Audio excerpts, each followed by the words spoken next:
about our congregation, our group, and who there's a covenant group which has been meeting for years. The book club is a real place where we really get to know one another.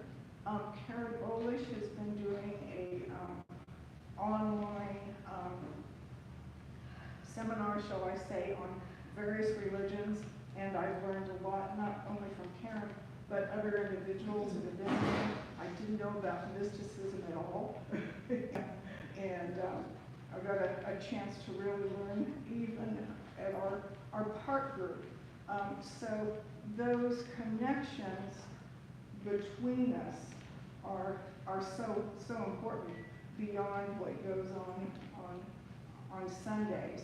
I know that my former larger Union congregation in Missouri, we did a survey that really showed like 97% of the congregation define themselves as agnostic or atheist. And there, it was kind of, you didn't dare use the G word, much less the C word. And I am finding this group just seems to be open to a little more diversity. What's the C word? What's the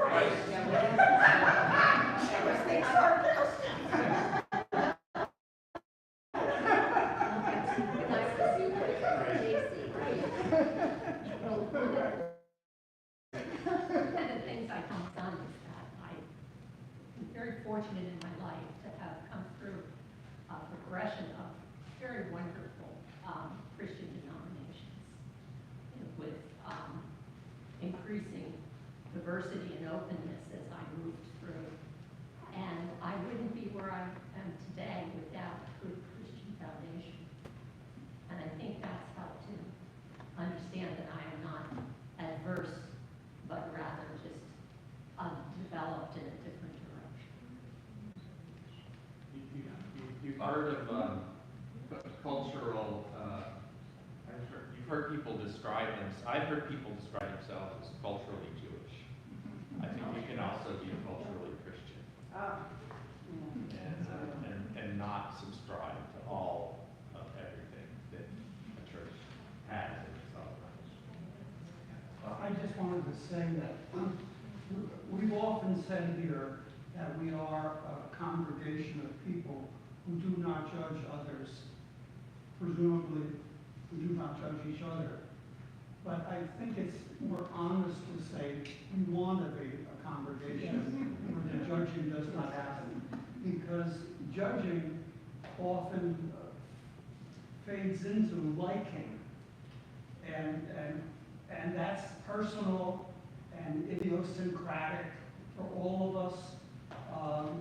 And so I think it has to be a goal, not something we've achieved. We've talked about, I've pushed putting a sign up with moving letters that say, come to us, a church that doesn't judge others. Come to us, a congregation where we'll help you work on your questions rather than your answers, or something like that. But I think we also need to be honest that what we want to be is a goal, not what we've accomplished already. You know, during joys and sorrows, we get a real kind of an idea of who's in the congregation and what people's beliefs are. And someone will ask for prayer. Someone will say they got a really nice glass bowl at a yard sale. When we first arrived, I had lost my knitting on the airplane, and I said to Jay, I need to say it. And he's like,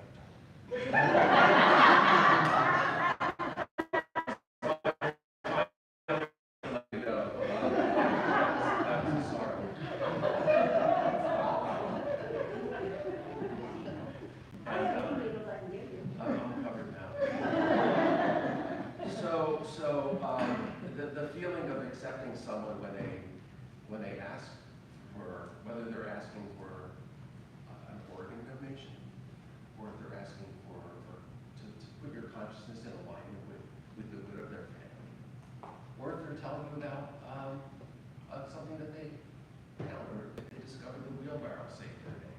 So that's Unitarianism. It's being open and laterally moving between soul to soul in our church and what they believe. And also the research it said, you know, and then sometimes you're like, yeah, I'm wrong.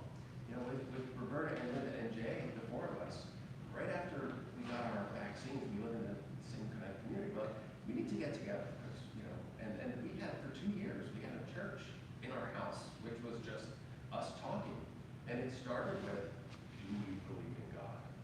And by the end of the 2 years, we had returned to the same question, but we have very different perspectives.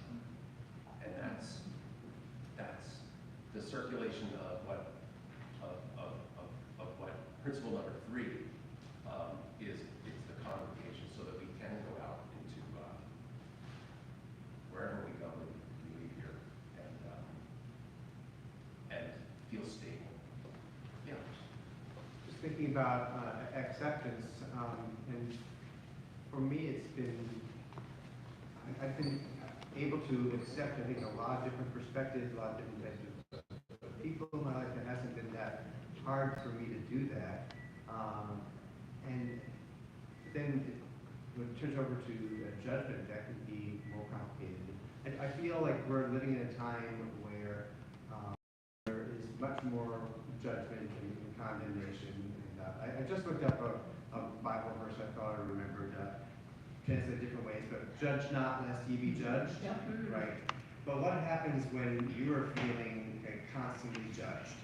Like if I'm feeling constantly judged, I'm going to be approaching other people in a much more cautious way, you know, and I don't want my openness and acceptance as an entry to be trampled on by other people's judgment.